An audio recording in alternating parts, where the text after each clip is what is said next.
Tonight, I think we are very fortunate to have the presence of a few of the prominent Buddhist leaders who have been successful in their careers as well as also in their businesses.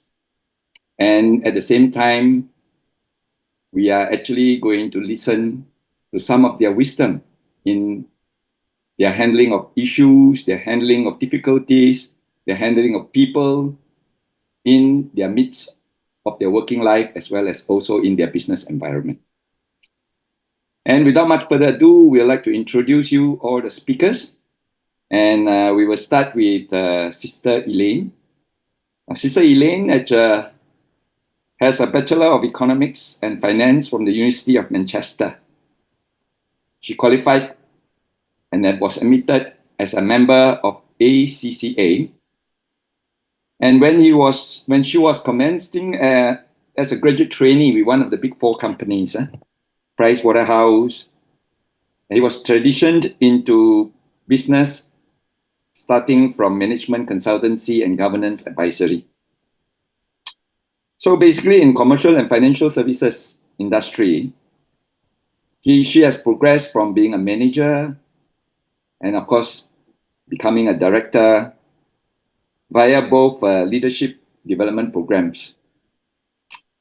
And also, she has especially roots within the Fortune 500 MNCs in areas of finance, strategy, sales, and business development. So with that, we'll move on to our next speaker, who is none other than Datuk Seri Dr. Victor Wee, who was a former president of BGF. He is specialist in economics, and she holds a Bachelor of Economics from the University of Malaya, a Master's of Sociology in Brown University of USA, and also a PhD in Economics in Bristol, UK. And he's currently a professor in the School of Hospitality and Tourism at Taylor's University. Now, Dato Sri has assumed a pivotal role in driving our Malaysian economy when she was a senior director of the Economic Planning Unit, Prime Minister Department, and also was chairman to the program committee for the United Nations World Tourism. He was also the Secretary General of the Ministry of Tourism and the chairman of Tourism Malaysia. So we have here a very senior government official who has seen the intricacy of administration within the government. Next, we will have another well-known entrepreneur and business specialist and expert, Datuk Chuan Beng. Datuk Wei obtained a bachelor's degree in electrical engineering and diploma in management from the Malaysian Institute of Management. He also completed an entrepreneur development program from the renowned MIT Sloan School of Management in USA.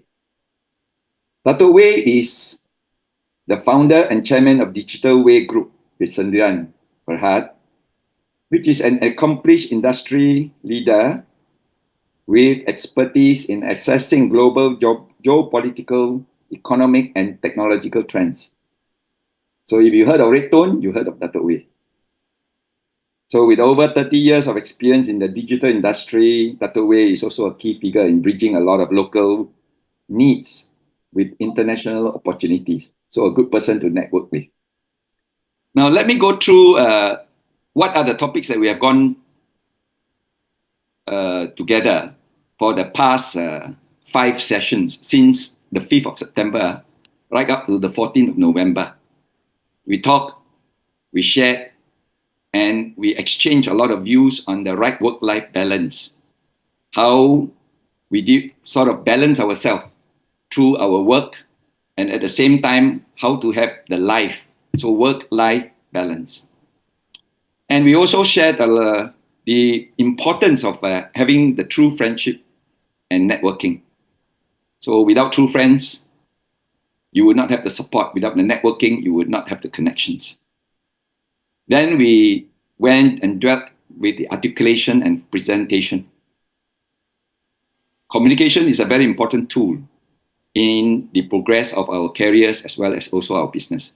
Unless and until we can impart knowledge, unless we can impart our desires and intentions, we can never carry the message through and succeed in whatever we want to impart. Then we also went into, while we are good in our business, while we are good in our careers, we need to practice contentment. Be prepared to tone down if there is a necessity, and be humble towards our colleagues, towards our associates, and towards our partners. The last topic was generating and managing wealth. And we did mention that we are here working in both our careers and business.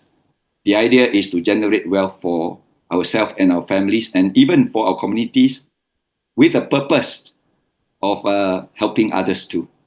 And finally, of course, managing wealth is important, because all the wealth you have, if you do not manage it well, it can be lost. We have completed our course, and today we would like to invite some of our very prominent leaders to share with us some of their thoughts, advices. The first question is, how do you manage non-performers in the team? I believe both Dato Seri Victor and Dato Wei, you have been leaders in your industry, and you definitely have a lot of subordinates. You have a lot of team workers. There may be a lot of non-performers, there may be a lot of performers, but how do you manage them? Especially, how do you deal with staff who do not have pride in their work, who do not wish to develop professionally, who are content to stay where they are?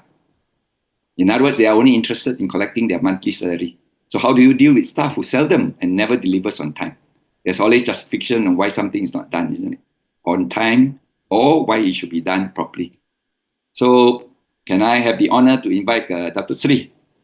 Yeah, thank you, Dato Charlie. I think this is an important question. Even within the spiritual realm during the Buddha's time, there were some monks who were very difficult and they were not really performing, right? So this is something that we will encounter regardless whether you are in government, as I was, or whether you're in the private sector. But I think one of the things, or running an organization, you run a society, sometimes you have people sitting in the committee who are not performing, right? One of the things you need to understand is go back to the root cause.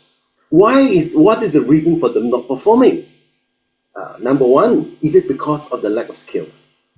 So if it is a lack of skills, then obviously you have to offer training and mentorship. You have to try to build up, upskill their skills. Sometimes it could also be because of the lack of motivation. So sometimes they can be very highly skilled, but they're not motivated, so they cannot perform. Or, on the other hand, they might be highly motivated, but they do not know how to do things. So they make a mess of everything, okay? So you need to identify what is the real issue. Is it a lack of skills, in which you have to give training, or a lack of motivation? Lack of motivation, sometimes it could be personal issues. Sometimes they face difficulties at home, right? In the work environment with the children and all that, right? So this is sometimes that you actually need to kind of understand. And very often people are not performing because they don't see, they don't understand what is the expectation. There's no clear expectation that is set for them, you know. So sometimes when you go through somebody, you need to set expectations for them and outline what is the standard of performance that you expect from them. Okay, so if they are not performing it, then you need to give feedback. Because currently, like what I mentioned just now, I also supervise PhD students. I have some PhD students who seem to be very motivated and they finish on time. But I have some students that not you know, they're taking a long time to get the work done. And so, you know, we need to look into what is a kind of a problem. And the other thing is, I think what we need to do is to lead by example. So if you are a person who's motivated, you're skillful, and you lead by example, you have pride in your work, that actually makes the rest of your team to be able to fall in line. So that is my contribution to this question. How about Sister Elaine? I believe you would have staff working with you in your organization. Yeah. I guess different people will have different aims. Some people they are just happy to come to work to just maintain. There may not be any carrot sticks for them. Sometimes we do have to take the harsh action of showing the stick instead. So it's either motivation or a penalty as such, or this also set good examples. And if a non-performer actually has a ripple effect of negativity to the entire team or to the organization as a whole, right? Then the domino effect of non-performance is actually not just restricted to the individual.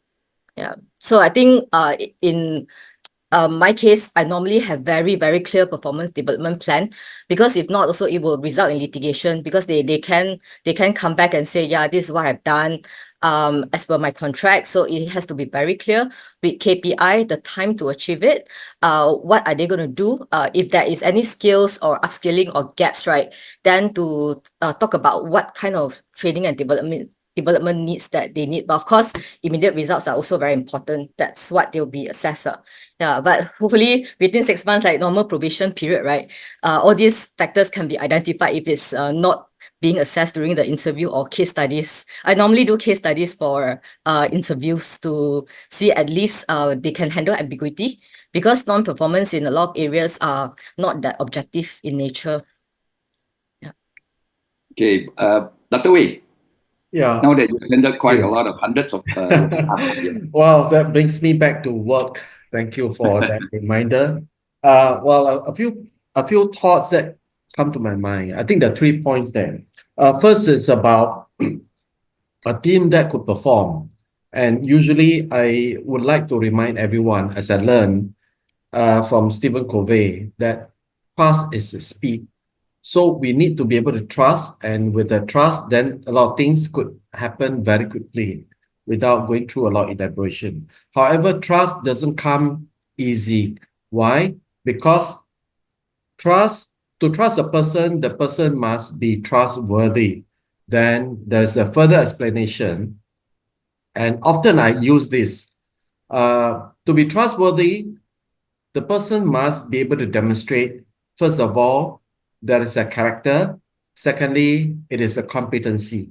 So C and C, character and competency. Because if you could actually hire someone who is very nice, very honest, but really doesn't have enough competency or horsepower to do the work, then the person may not be so trustworthy work-wise. But as a person, he's okay, right? So I think this part has to be recognized, trust to be given in a case of work to parties who can be trustworthy and it can be communicated. Secondly, it is about handling difficult conversation. There are a lot of worldly skills because I think as a Buddhist, I think better armed because it is about exercising the empathy, but exercising the skills, including to acknowledge that there is a issue somewhere, state the facts, and then state our feeling instead of putting the blame. And then what is it that we want out of that, the facts that has affected us or our feeling, and therefore seek that kind of mutual agreement to that. So it is a very basic 4 steps, but it is widely used in non-violence communication, in also many so-called examples of handling difficult conversation. And last point, it is about the culture and the behavioral competencies of a particular company. Of course, I may quote an example of a company that I've started.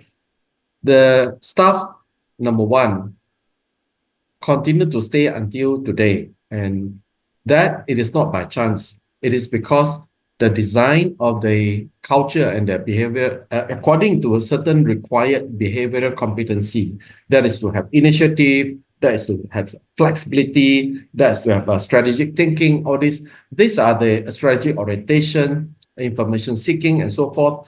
These are the things that the common language people understand in the context of the company culture. So if there is a chance to lay this one across, then it will hopefully kind of get us into a better situation. Well, basically, I think we do have not only bad staff or non-performing staff. How about managerial level, who are your superiors, your leaders, you know? So there are questions among a lot of our young people.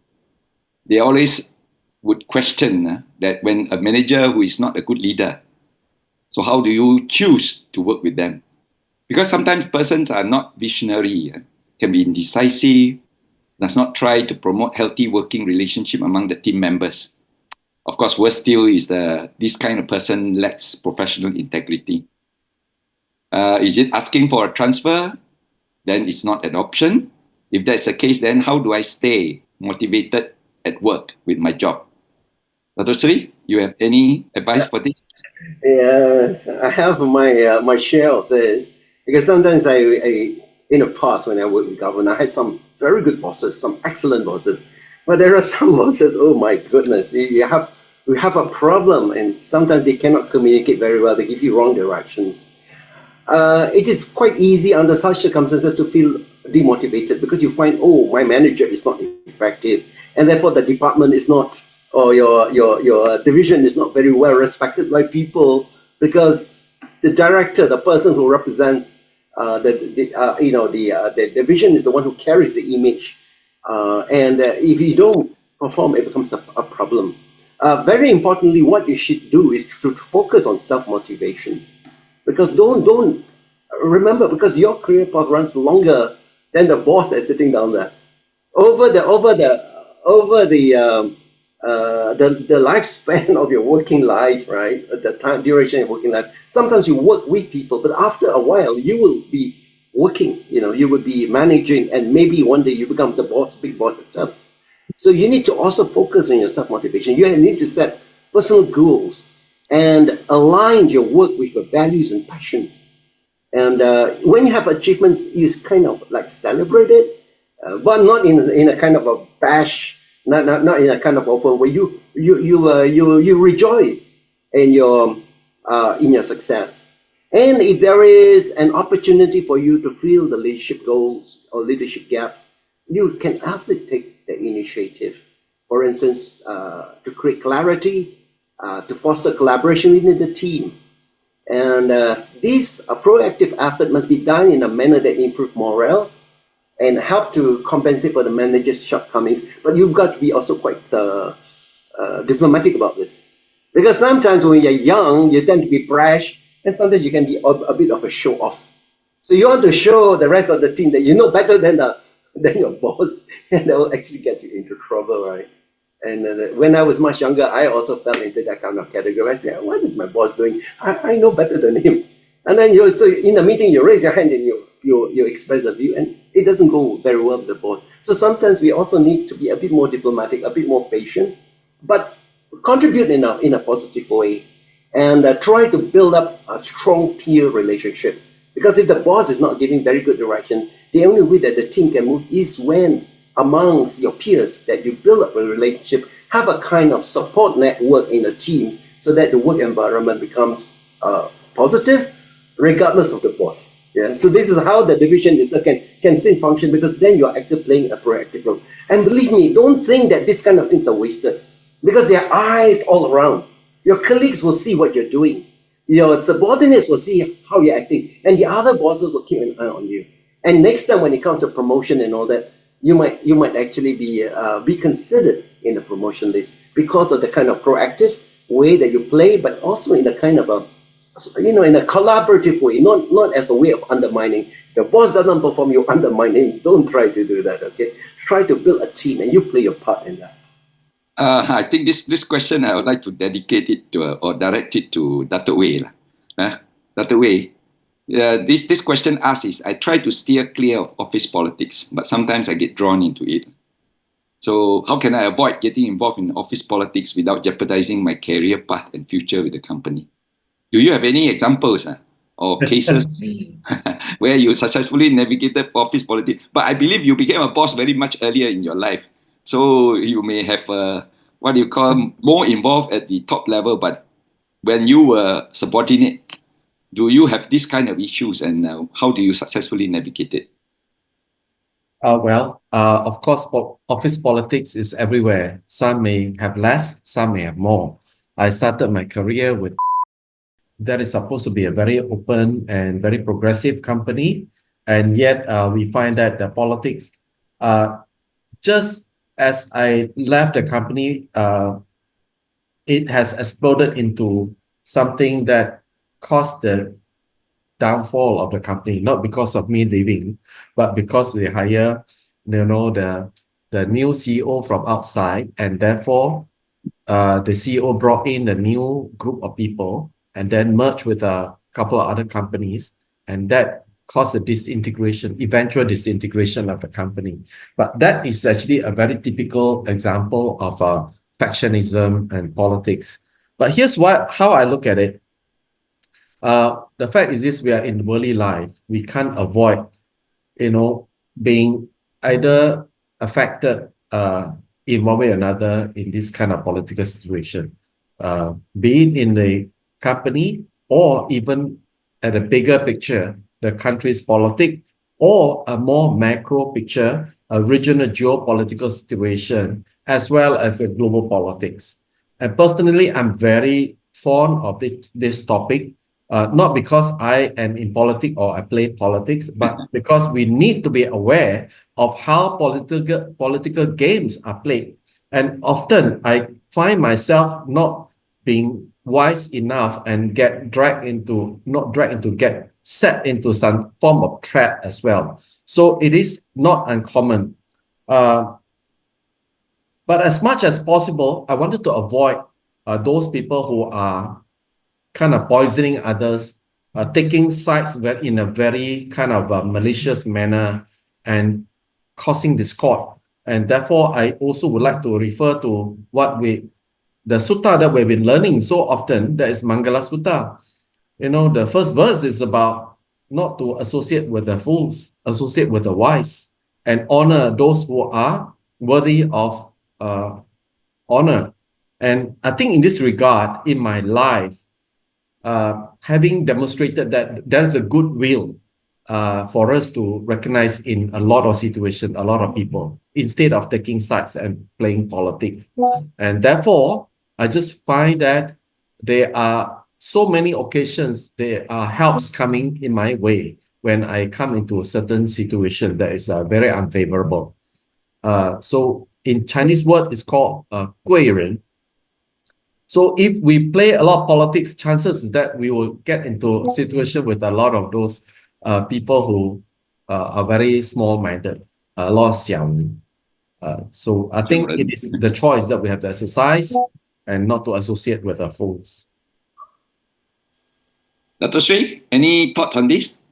Yeah, sometimes you get drugged in, and when there's office politics, they also try to bring you to their team. And it is quite tough, but you should actually try to be neutral if you do not want to be involved in office politics. You focus on your work, avoid taking sides in conflicts, and don't speak too much.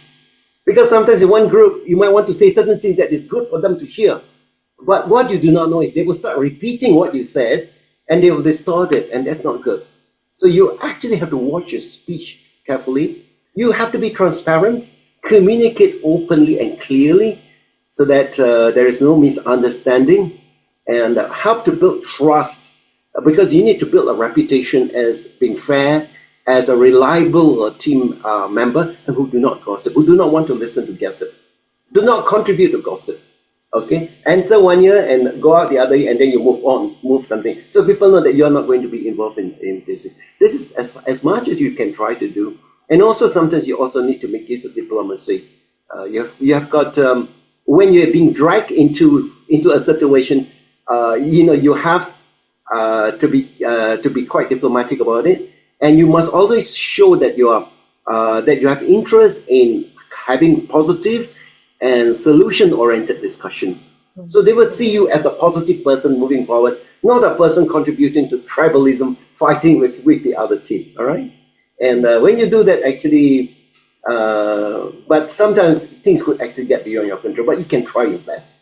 Yeah, and don't try to contribute to the situation, because later on the atmosphere could actually be toxic, and we do not want that to exist in the office. Well, sometimes in politics, you have to take sides.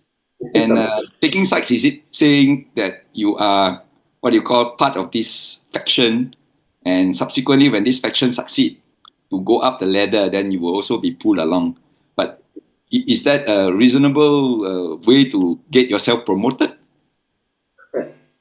Sometimes, in a sense, you have to give an opinion, but you have to give the rationale of why are you saying what you say, and that solution and that argument that you're giving might actually support one group, but because you have given a rational basis to your decision, so it doesn't look as if that you are just because sometimes what people do is they fall into one side and they contribute to the very toxic kind of thing attacking the other group.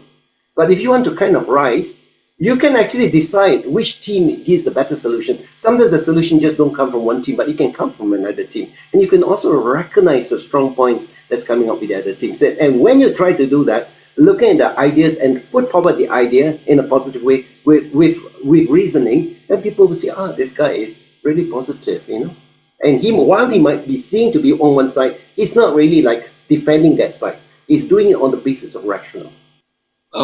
Elaine, can I ask you this? Let you answer this question. Basically, what is your advice for someone who's still unsure after trying so many different jobs? He's not sure of his professional path or strength. So, how do you discover your passion and strength? You have to be realistic first about your passion and your strength. No point being really passionate when you can't monetize and you have responsibilities. So if you can converge passion and strength with something that you can monetize and commercialize, that would be great. A passion and strength doesn't necessarily has to be a field. It can also be an effort. Let's say I'm passionate about something problem solving. It can be any kind of problem solving. It can be engineering, it can be finance. Then if you master it because of your passion, then comes consistency. Then with consistency you become better, then becomes a strength. So it can be from various angles. So I have had in my at least first few months I was in audit, and a lot of people think audit is very boring, right? But some people do actually find interest in it because it enables them to go deeper into audit, and then after that they transit into doing more difficult exercise like financial due diligence, IPO, financial advisory, and what they learn in audit actually help them. So they master it, be passionate about it, and then they learn more new things, and then they discover new passion and new strength. Okay, Dato, what is your advice? After trying and still don't know. Well, actually, I feel that it's all right. Because whether or not one could afford to keep on trying, it depends on whether there is a financial obligation. This day, if I look at the younger generation, they can really afford to kind of experiment with a lot of things. And in fact, the education system, let's say the liberal arts system in the US, they also don't want people to specialize when they get into university. Because more often than not, they find that when people specialize from day one, from year one, and then after a while, they find that that's not what they wanted to do. So then they actually kind of lost their interest and time. So therefore, they let them expose widely, and then eventually find subjects that they could actually concentrate, and therefore that becomes the concentration or the major that study. And likewise, when it comes to work, the younger generation this day, they are much better off than our generation, or at least my generation. So therefore, they think that it is to live their passion, to live their ambition.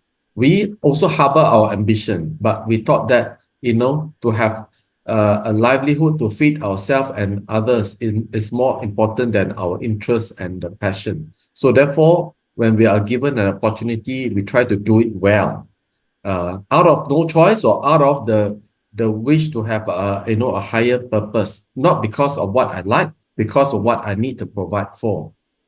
So I think we just need to look at the situation of the person, and if the situation allow, it is perfectly all right.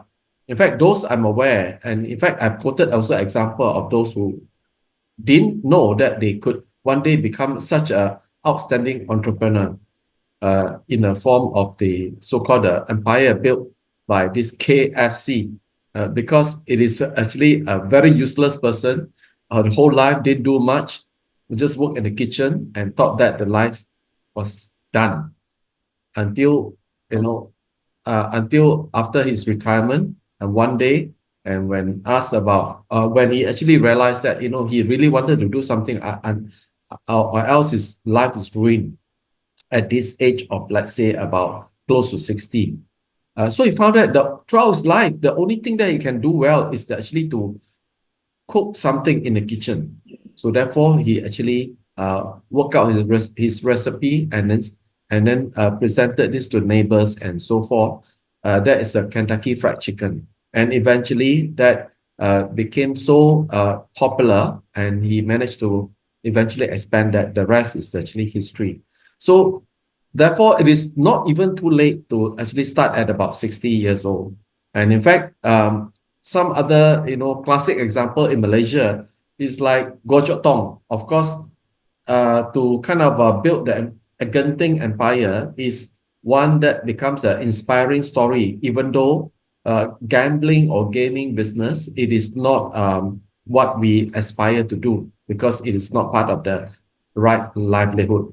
However, his kind of dedication as an entrepreneur, where he started at the age of 54, after being so-called having some success as a contractor, to move on to kind of build this on a hilltop, a resort and casino, to kind of overcome all the challenges and difficulties at that age. It is remarkable. So I'm not saying that that is the only way. It's the choice that we have to exercise that I'm emphasizing on. So let them have a choice, be it young people or more senior people. As a practicing Buddhist, I can see that I'm driven by the three evil roots that the Buddha warned us about: greed, anger, delusion, and there's a lot of ego. So how do I manage the desire for status, power, and more money? Is it that I should be toning down, or should I be managing my ego?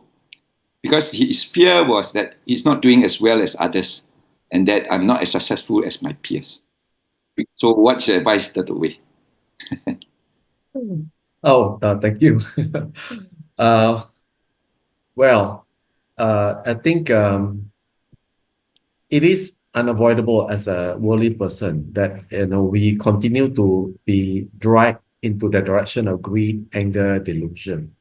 However, it is with the awareness that we have to make choices in our life as we climb either corporate ladder or we scale the business.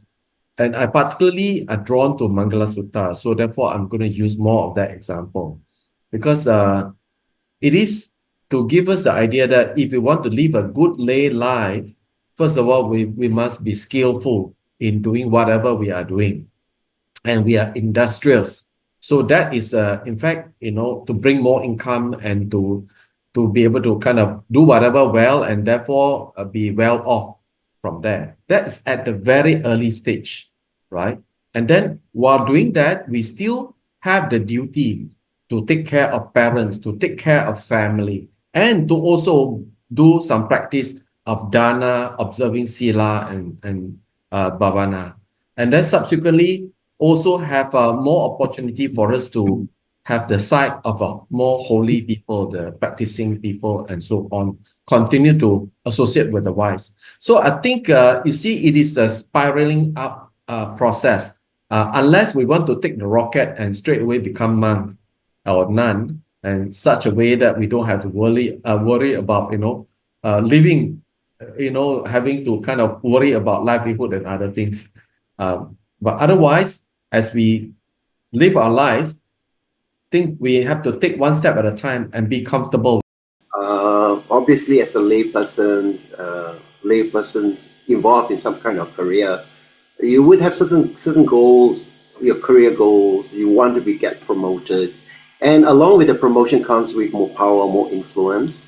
And obviously, I think there were some questions about financial stability, and that you are financially okay to retire. No, so there is that kind of aspiration for people. It is quite normal for lay people to have that.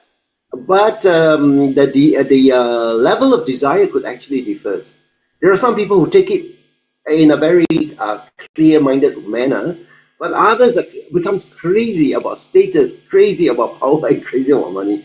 And this is when you find that even after getting what you get, it brings you a lot of misery. Because people with that kind of mindset will always see what is lacking.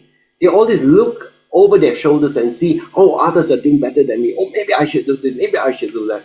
So actually, even if you get your status and power, you will still feel very miserable.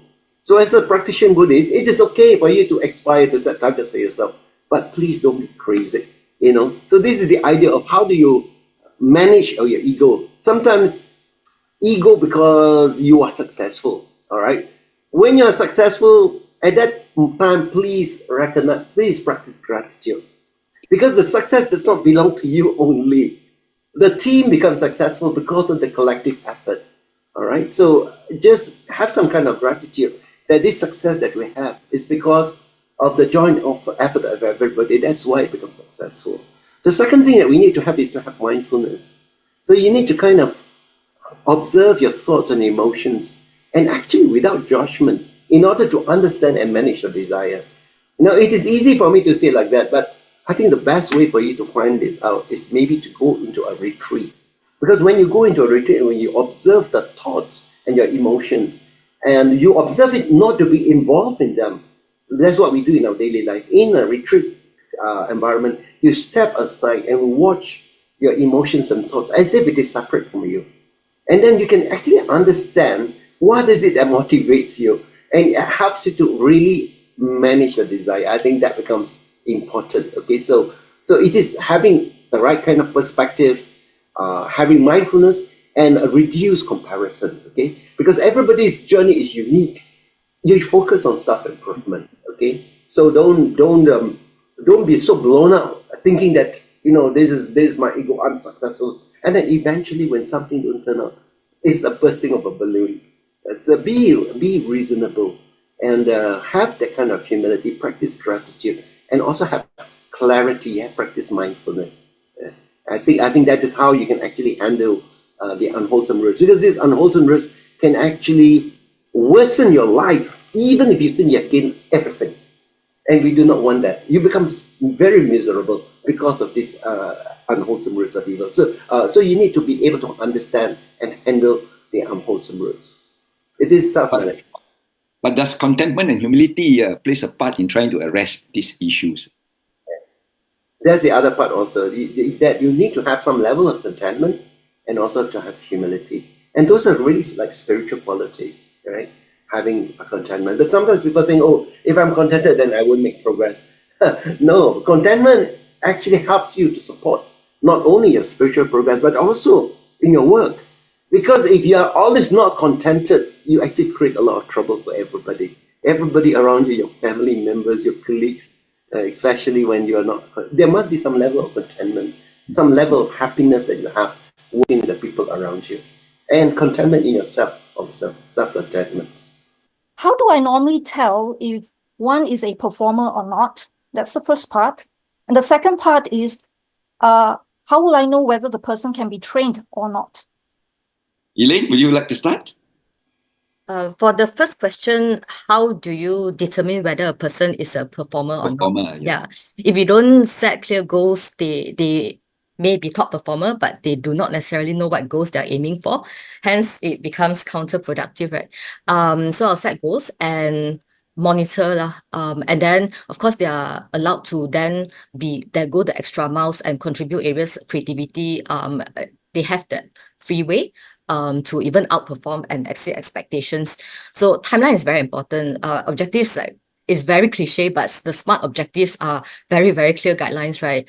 The second question is, can be trained or so if the role is technical, then of course there's some very objective criteria to getting the job. But if the role is slightly more non-technical and more gray area, then the track record will prove whether that person can be trained further. So some people can be upskilled and go exponentially from there.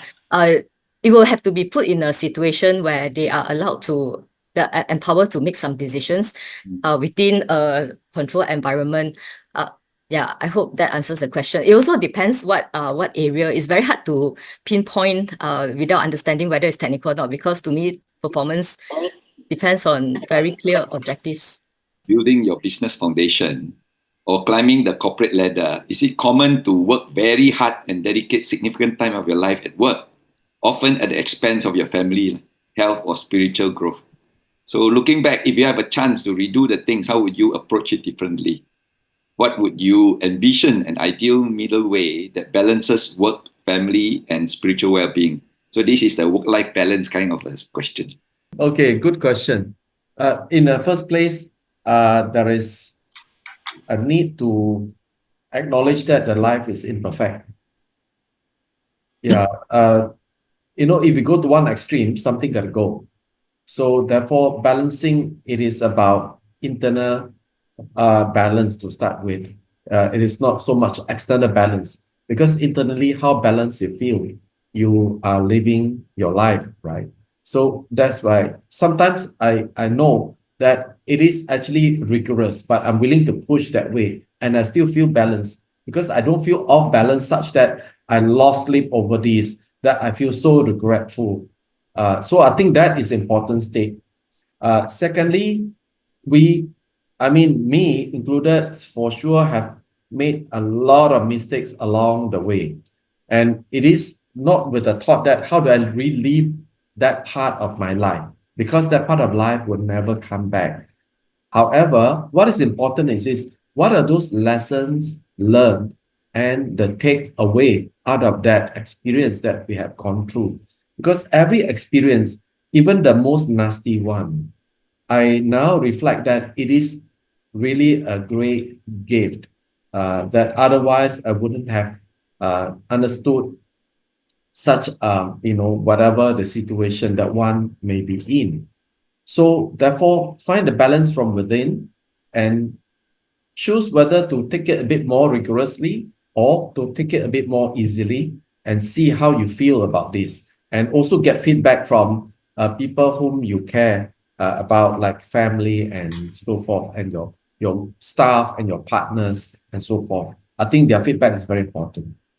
As far as work is concerned, I think we need to try to be effective in whatever we do. And this is especially looking at the habits. Sometimes we tend to be a procrastinator. We never act on things. Sometimes we get very confused when things arise at the same time, and because of that, we become, we become a non-performer. So it is very important for us to be able to list out what are the things that needs to be done, arrange them into the most important things, and make sure that you address them.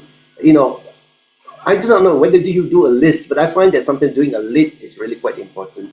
And towards the end of the day, when you start striking off things that has been accomplished, you also have a sense of accomplishment. The other thing is in terms of your work, to look into your skill.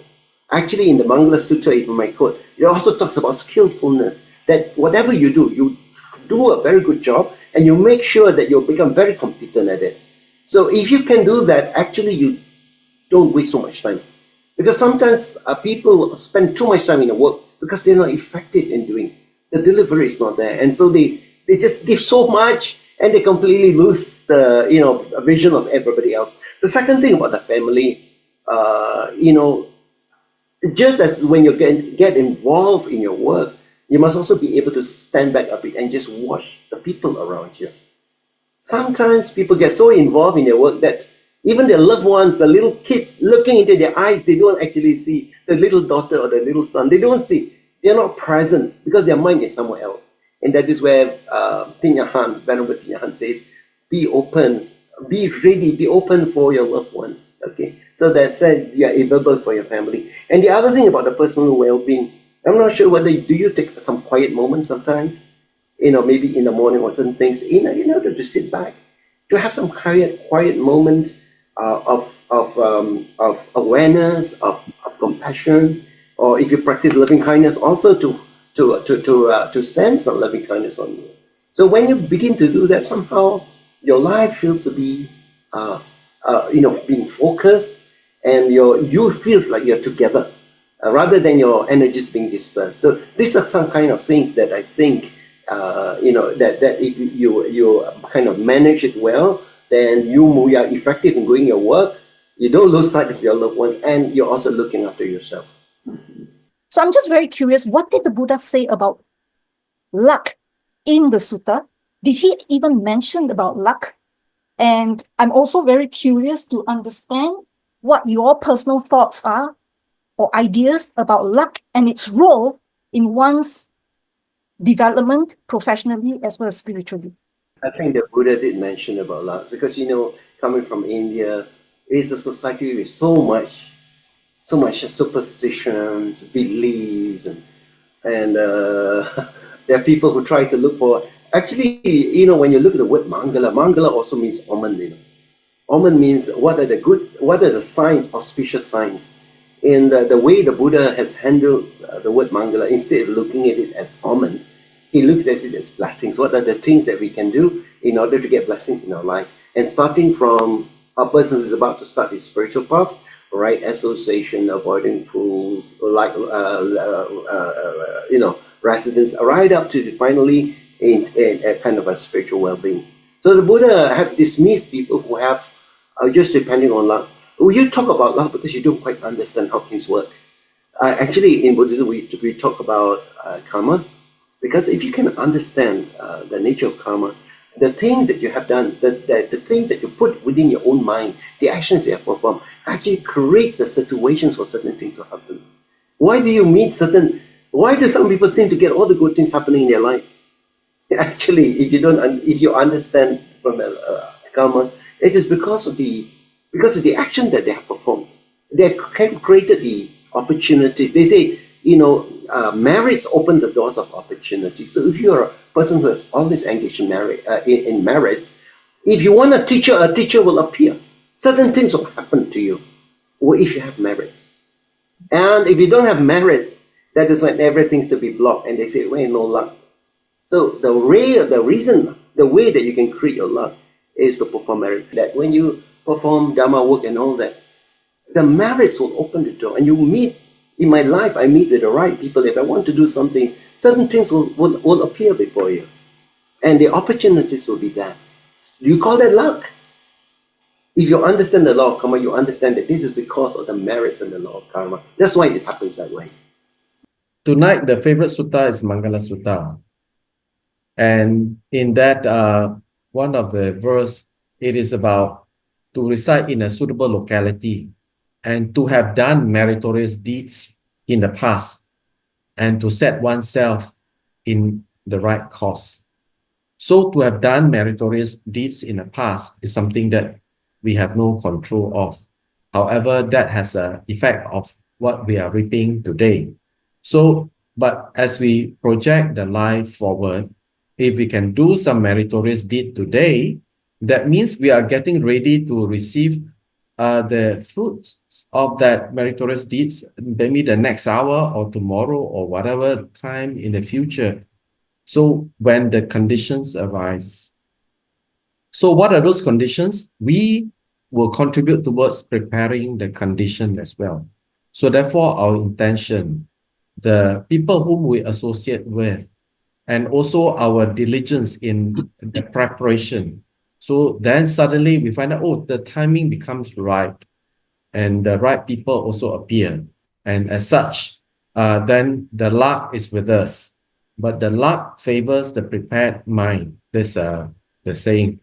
And it's so directly related to what Mangala Sutta has said.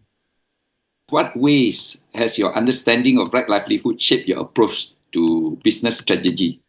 I think maybe Dr. Wei, you'd like to start with this? Okay.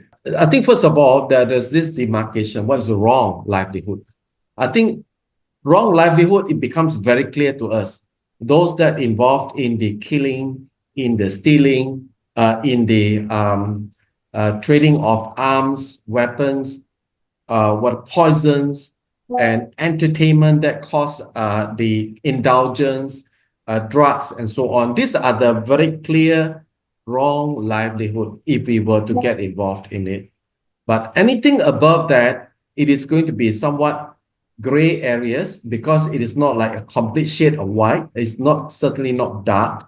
And then if you really move into the next, you want to have completely right livelihood or so-called like one that is so favorable to cultivation, then you could choose those to become Dhamma teacher, to become a tuition, a mere teacher, because it is like relating to Sangha kind of a grouping, right? So there's a chance to really impart the knowledge and truth and wisdom. Of course, it must also come from our own practice as well. So therefore, there's this wide area of gray as such that whether it could tread into some form of wrong livelihood. Now there lies the judgment call from all of us, because whatever we do on a daily basis, why is it right livelihood is part of the Noble Eightfold Path?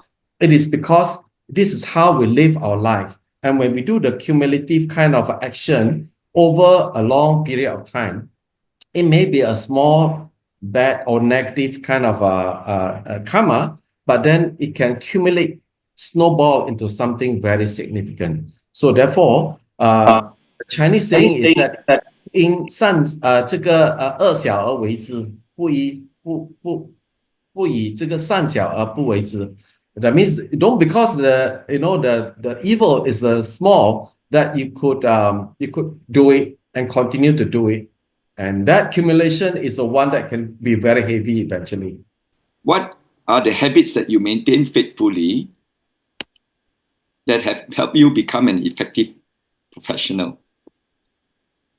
How do you discover these habits and their benefits for you? Conversely, what are the bad habits that you're trying to break? And what are the challenges in trying to break these bad habits? Habits are the things that we do all the time, and so much so that it becomes actually part of you. The things you say, the way you say things, the things that you think about, and sometimes when you go into meditation, thoughts will arise in your mind, and then you realize that these thoughts that arise in your mind is really quite habitual. It actually shows, it's like shining a light on what you are, what are the things that drives you, what are your motivations.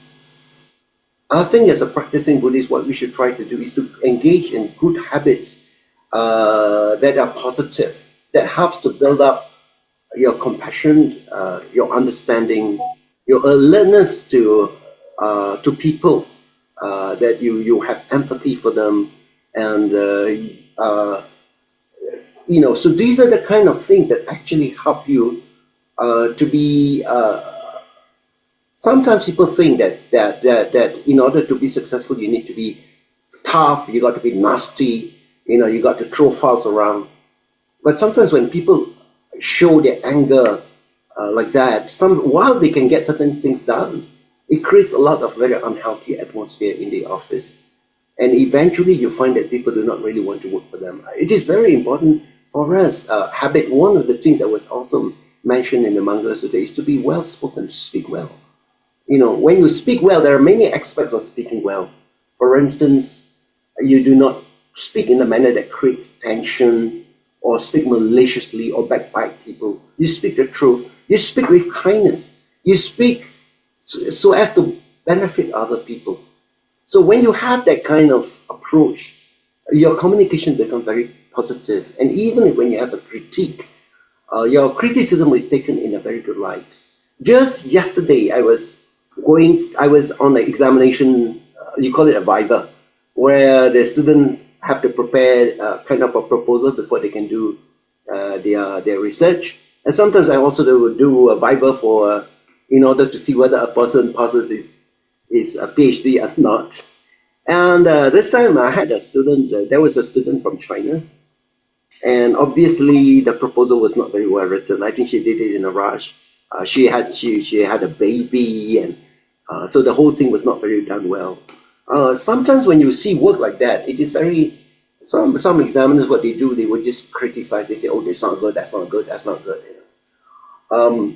While I give criticisms, I also tell her that what we're doing is actually to help her. Because at the proposal stage, if the proposal is not well written, if they use that proposal and do their research on the basis of that, when they come to the final examination, they will have a lot of problems in passing the exams. So sometimes when you give criticism, but when you give a criticism with the intention to benefit the other person, and you speak with kindness, then it is easy for a person to accept that. So this is one aspect of our personal habit that we should have. Cultivate good speech. The other thing is cultivate good and positive character. So the reason why people get promoted is because you think this person exhibits good character. You know, he's got good habits. He carries himself in a very positive manner. He looks at people on the good side. He encourages people. So these are the kind of things that will make you effective as a leader. People want to work with you because they feel good. And you also give feedback. It's not that as a leader, you say all the good things. And that doesn't mean that you're practicing matter. If a person doesn't do well, you should actually tell him what is wrong and how to improve it. But you do that with kindness, with the idea of benefiting the person. So these are the kind of habits you have. Actually, if you want to look at habits, you look at the Metta Sutta. The first part of Metta Sutta is all about the kind of habits that we need to have in order to practice a spiritual life. But also these are the habits that will help you to become an effective professional.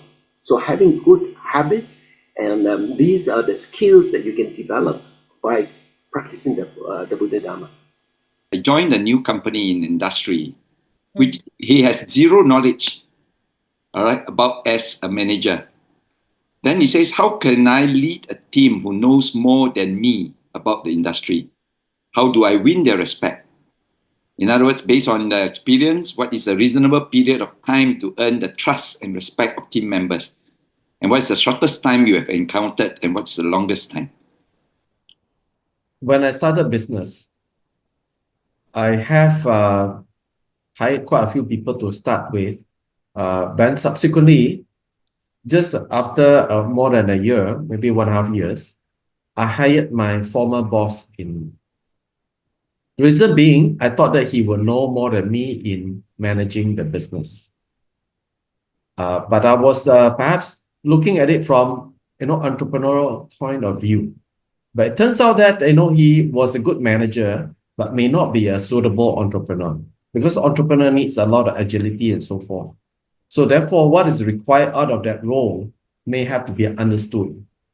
Because let's say if one is having zero knowledge, perhaps there's no real such thing as zero knowledge. It's a matter of different degree of how well do you know the stuff, right? And then often we are put in a situation whereby it is on the job training, but we must be, first of all, be willing to learn and be a fast learner.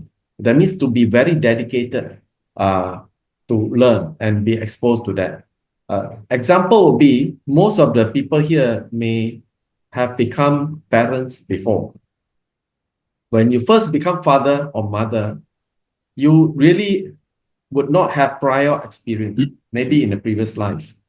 Right? So in this case, we have to learn to work, on the job. But the sense of responsibility, the sense of pride, the sense of preparedness to sacrifice, and to really do it with a love, with a care, I think that will make a lot of difference. If I can add down here, this question is about leading a team in an unfamiliar industry. Actually, I can also say that when I worked with the government for 29 years, I was working in the economic planning unit. So I was putting up macroeconomic plans, plans of human resources and all that. So that was in the area of public policy and economics. My first, I remained in EPU for 29 years. And then because of my position, they find it not so convenient to move me upwards, because EPU controls so many issues, including looking after Bumiputra issues. So it's not so convenient for me to really rise up to the boss. I was promoted out. And the very first ministry I went was Ministry of Tourism. And I have no experience working in tourism. All right, so what do you do? Because people know that, oh, this person comes from economic planning unit, and he has not been in the tourism, he's not been a player, he's not been a tourist operator. So what do you do? I think the very first thing is that you need to try to learn as fast as you can, which means that you need to spend time trying to understand the industry. And that is attending seminars, reading articles, and meeting key players, meeting with the tourism people. And you listen to them. Please open your ears and listen and try to understand what they're saying. Very often when a person is at the secretary general level, secretary general is just next to the minister, you're like a vice minister. So if you're holding that kind of a position, you must show that you know everything. And that is a mistake. Sometimes they show, oh, I'm in this kind of position. So only one-way traffic, only them speaking. And that is actually wrong. One of the things we need to do is to be able to open up our ears and try to understand what people say. And for that, when you get it straight from the industry, that is how you can actually begin to learn very fast. The second thing is that you need also to empower your team. You need to show that humility. The people that is working in tourism, some of them starts after university, they start from the junior rank and rise up, so which means they got many, many years working in tourism. Show humility by acknowledging their expertise. Encourage collaboration and listen to their contributions and see how you can make use of this idea in decision making. Actually, we must prevent ourselves from making casting an opinion too quickly. Sometimes we listen to ideas, that's not a good opinion, that's not a good idea. Actually, you just suspend that and listen out to the person. His idea, while sometimes might not be able to fit into the situation, the idea could actually be rotated around and actually becomes a very creative idea. So be creative, listen to people's input, and make use of their inputs. Empower your team. And when you empower the team, they will develop trust in you because they think, oh, our boss listens to us.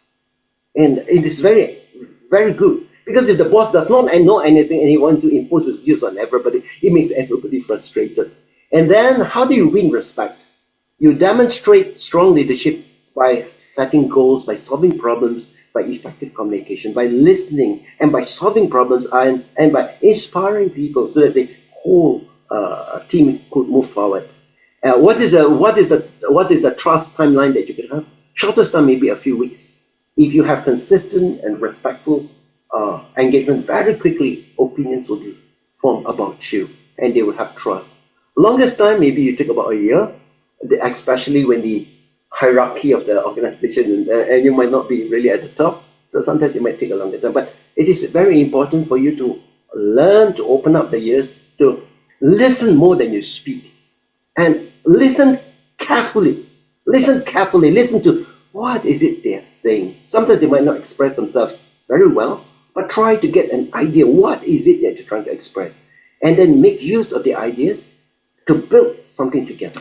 And that is, I believe, even if you are moving into an unfamiliar industry, this is how you can lead a team and you can get respect. Well, I fully agree with what Dato Sri has said, but I'd like to add one point. That is a different angle. That is about in the position you are given the power, and how do you skillfully use the power. So then that relates to the 5 sources of power. The first source of power is your position power. By that means you already are mandated with certain authority. Therefore, you can sign document, you can make decision. So use that skillfully. Second source of power is the power to reward people. And because often, we may have to work closely and wisely with people and know how to reward, when to reward, quantum to reward, and so on, right? And thirdly is the power to coerce or to punish, because the position, often the power also give you the stick. So use that very skillfully, because if you could really exercise it well, then people could fall in line as well. But again, I continue to emphasize, use it skillfully. These 3 are directly related to the position that you hold. But the 4th and the 5th sources of power are not so. The 4th is about the expert power. If you know the subject matter very well, if you are in a legal position, then you know your legal point very well, or accountant or whatever specific area, then the expert power, regardless of your position, you yield enormous power. But the last one is the reverent power, is your character, is your charisma. So that will go way beyond any position. And in fact, often it is quoted that characters such as Gandhi, he actually, with his sheer reverent power, he could rally the entire country and therefore be able to kind of find the independence in a very non-violence manner from the British, right? So that is the power of the leader, of a manager. So you skillfully use your power. And as a Buddhist, what have been your most trying and challenging period in your work life? And also, what are the Buddhist principles you have helped to bring yourself back during these troubled times? There's instances or this brief period of time now where I've not been so lucky, no matter how much I try, is things just doesn't become fruitful. Things get either rejected by the very top level management, and it's very hard to garner support to push through certain agenda. But overall, when I see the big picture, I realize that this is just a phase. I'm not even being self-deceit or self-comforting, and I still don't forget my ultimate aim. And always that theory of diversification is always in my mind. If this doesn't work out, let's go to the other. Ultimately, the end goal may be midway, but I still get something. I can hedge my losses. Yeah. The Buddhist principles that I get, always I tell myself, equanimity, away from nuances. So whatever distractions or detours, failure can be transactional. Failure doesn't have to be a game changer. Yeah, success can also be a low-hanging fruit. It doesn't mean you can be arrogant about success. So all these up and downs are very, very normal. And the concept of impermanence that my dad has imparted me with that concept impermanence, don't always hold on to things. When you achieve something, just move on. It's not permanent. Material wealth can be taken away. Even your certificate, your name is there, but as accountant, you can get your license retracted too. So, and gratitude lah. So, the reason why gratitude is so easily for granted, just like what Dato Wei and Dr. Dato Sri Victor said, that gratitude is not about being complacent. Thankfulness is not being simple. The more you take stock of what you have, of your own resources, the more you know how to optimize and extract and make the most out of it. You always look at what you have and make the best, like an entrepreneur yourself, rather than always seeking what the gaps are. You dream about it, but not actually working to optimize whatever you have. Dr. Sri? Well, as for me, I think sometimes in the working environment, you deal with very difficult personalities, and you come to a conflict situation, and it actually leads to frustration. And sometimes also the feeling that you have been, say, for instance, you have a peer, and that peer got promoted above you, and you feel, they're not fair on me, and then you begin to, if you allow that to sink in, it is very poisonous. It tends to poison your mind. So actually, it is very important for us to kind of keep that equanimous mind, because sometimes you do not know how things work out. What are the Buddhist teachings that help? I think we should, the Four Noble Truths certainly, to recognize suffering, and also to learn how to address the causes. Because when you know, like the three characteristics, how that actually suffering arises because of our attachment to things. That's why we become miserable. And Buddhist teachings of mindfulness, how you can actually keep your mind to the present moment, to reduce stress, improve focus. And I find also the practice of metta. I think as I begin to practice metta, I begin to see myself even changing. When you begin to practice metta, you start keep making wishes of metta, that you are changing inside you. And you're getting more peace and happiness inside. So these are the Buddhist teachings that really help you. So you can actually understand impermanence, things are temporary. Even bad situations are going to remain like that forever. Things will pass. And you need to put the right effort and also have compassion. Practice compassion. Also, don't forget yourself. Yourself should also receive compassion. Have metta for yourself. This is how we practice Buddhist principles, and then we find a balance within our heart for you to be able to go on. Otherwise, you get demotivated when things don't go your way. Yes, in the last 35 years, throughout the career and business and investment, the early days, we managed to raise a lot of money through the venture capital firm, and to find that just right after the what you call dot-com crash, we almost lost everything, including everyone. So therefore, that was like a very severe situation. But we have found a way to drastically make changes and turn around. But I just want to talk about the situation, then relate to how I look at it. The other occasion, after listing the company, we invested in Pakistan and therefore lost completely everything. That's like, cash 6 over million US dollars and what do you call that, and even to the extent of having the threat of even our physical safety as well as we went in and out, right? And then along the way also I've been even dragged into court with some of the very frivolous, unfounded charges that was framed upon me.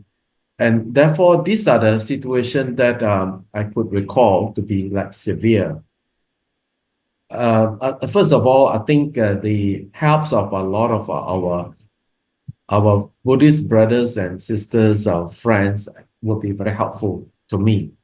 Secondly, also to maintain the personal balance, because I would always remind myself that these 8 worldly conditions, the gain, loss, even in the recent years also, I lost a few millions in some by being cheated or being kind of squandered away. That I also take it as part and parcel of the 8 worldly condition, gain and loss. Fame, defame is like, overnight. Praise, blames, happiness, sorrow. So I've been reminding myself, and then as such, keep that sense of mindfulness and therefore maintain equilibrium. One thing I must say that I always like to kind of share with others that I can sleep well. I'm not affected by this because I can let go. So by letting go, these 8 worldly conditions will not affect me. But easier said than done, because I know that many friends around me and many family members around me couldn't get through this. So I think I'm fortunate to have had some cultivation in the past and continue to maintain this right understanding, I believe. All right. And therefore keep me in the sense of balance. I think after hearing all the advices and sharing from our 3 prominent speakers, so basically for our participants that who are pursuing your career path, who are pursuing your success in business, that actually life is full of tribulations and ups and downs, difficulties. And so is our prominent speakers. They have their fair shares of tribulations. But I think as we have coined out this course itself, to talk about the success in life through the teachings of the Buddha. And these are actually real life examples that we would like to present. And at the same time, I think we have come to a point where we knows that if we are to be successful in our lives, there must be a lot of principles that we must upkeep. So for all our prominent speakers who have taken more salt than you have taken rice, right? Then you actually should be inspired and also to be happy enough to learn and all the good advice that has been given today. So with this, I think I would like to take this opportunity on behalf of all the participants to thank our 3 prominent speakers, Sister Elaine Kong, our Datuk Seri Dr. Victor Wee, and our Datuk Wei Chuan Beng for your great sharing, inspirational stories and experiences. And I believe all the participants would have benefited very much from today's discussions and forum.